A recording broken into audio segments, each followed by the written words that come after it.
Everybody loves chocolate, right? And every tourist town has to have a fudge factory, some kind of candy shop, so why not? Kathy Nelson may be running the sweetest spot in the Midwest, where the chocolatey smell nuzzles your nose and fudge fairies magically transform sugar and syrup into amazing treats. So we get it all wet, and then I'll turn on the heat to start cooking it and melting it all down.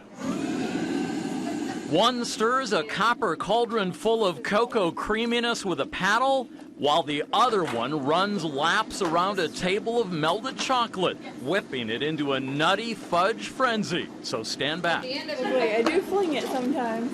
We make everything from scratch, yep, just like your grandmother would have. We use no artificial flavorings or ingredients or anything like that, and no big machines. We just do it all by hand. And she's incorporating air into it, so it cools it down, and then it gets thicker as it cools. Wide-eyed kids and adults watch with mouths watering as hot chocolate sizzles on cold marble.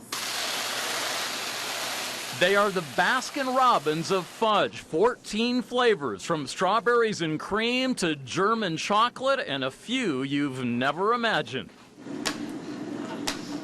We made a hot tamale fudge one time and put that little red hot tamales in it. Pop rocks we tried to do for 4th of July. We did white fudge with the pop rocks in it, so we've tried all different things. And you don't want to be late when warm fudge like this is finally ready to be sliced into thick bricks of gooey goodness. You've got to go to the fudge factory. And get there early, because their caramels and their fudge are to die for. So, yeah, we do have a lot of repeat customers.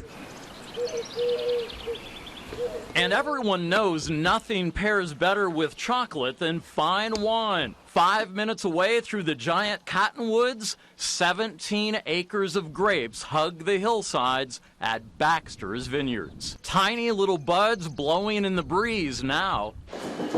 But soon they'll be Mother Nature's nectar in classic red Concords, white Niagaras, and a dozen other varieties at the oldest winery in Illinois.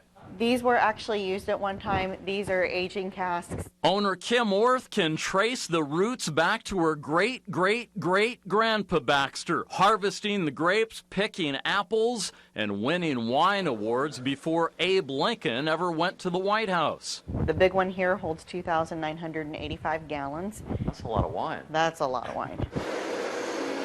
Today, Baxter's wine cellar is more likely to ferment in stainless steel or poly, but it's still racking up awards and boxing up the best bouquet for fans who love to uncork the classics. Classic Concord. Or something brand new.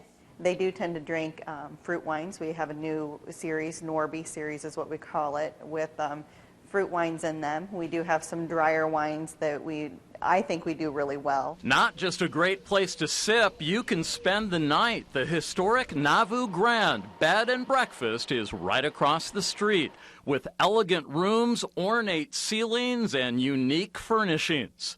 Combine that with a winery tasting room where even the chandeliers glow Merlot. And Kim says from Baxter's bubbly to the beautiful countryside, it's a vintage traveler's getaway you just don't find many places. I'd like to say this about Nauvoo in general. They kind of unchain. We have no chain hotels. We have no chain restaurants.